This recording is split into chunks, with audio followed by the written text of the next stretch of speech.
উচ্চ রক্তচাপ নিয়ন্ত্রণে এককভাবে অন্যান্য উচ্চ রক্তচাপ প্রতিরোধকের সাথে নির্দেশিত। যাদের উচ্চ রক্তচাপ নিয়ন্ত্রণের জন্য একাধিক ঔষধ প্রয়োজন তাদের জন্য এই কম্বিনেশনটি বিশেষভাবে নির্দেশিত। প্রাথমিকভাবে উচ্চ রক্তচাপ নিয়ন্ত্রণে এই কম্বিনেশনটি ব্যবহৃত হবে কিনা তা রোগী বিশেষে নির্ভর করবে তাদের উচ্চ রক্তচাপ নিয়ন্ত্রণের মাত্রা, থেরাপি সাপেক্ষে কম্বিনেশনের কার্যকারিতার উপর। রোগীর রক্তচাপ নিয়ন্ত্রণের মাত্রা সম্ভাব্য ঝুঁকি বিবেচনা করে নির্ধারিত হবে। অ্যামলোডিপিন একটি ডাইহাইড্রোপিরিডিন ক্যালসিয়াম চ্যানেল ব্লকার যা ভাস্কুলার এবং কার্ডিয়াক মাংসপেশির নরম কোষগুলোতে ক্যালসিয়ামের প্রবেশে বাধা প্রদান করে। ভাস্কুলার মাংসপেশির থেকে হৃৎপিণ্ডের মাংসপেশির প্রতি এর কার্যকারিতা বেশি।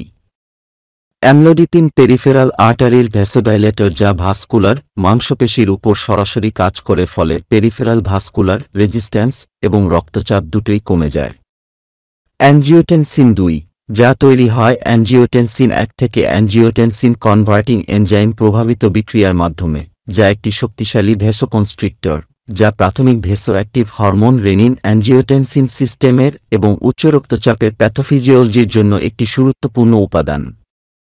এটি অ্যাড্রেনাল কর্টেক্স থেকে অ্যালডোস্টেরনের নিঃসরণ বাড়ায়।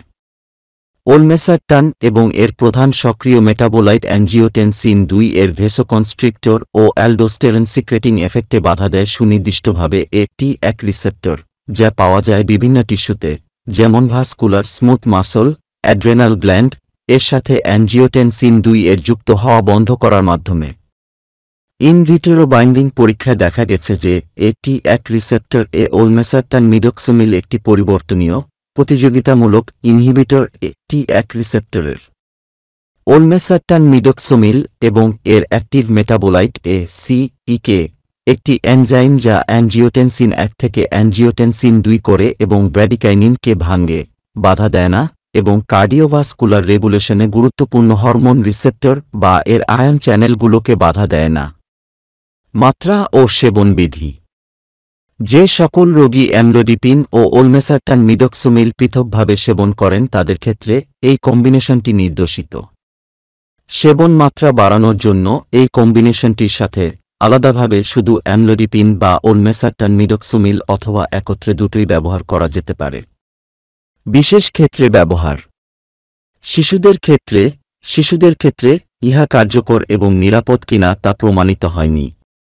বয়স্কদের ক্ষেত্রে 65 বছরে বেশি বা কম বয়স্কদের ক্ষেত্রে ইহার কার্যকারিতা বা নিরাপত্তায় কোনো পার্থক্য নেই। যকৃত অকার্যকারিতায় প্রাথমিকভাবে নির্দেশিত নয়। আমি একজন ফার্মাসিস্ট হিসাবে বলবো চিকিৎসকের পরামর্শ মোতাবেক যে কোন ধরনের ঔষধ সেবন করবেন।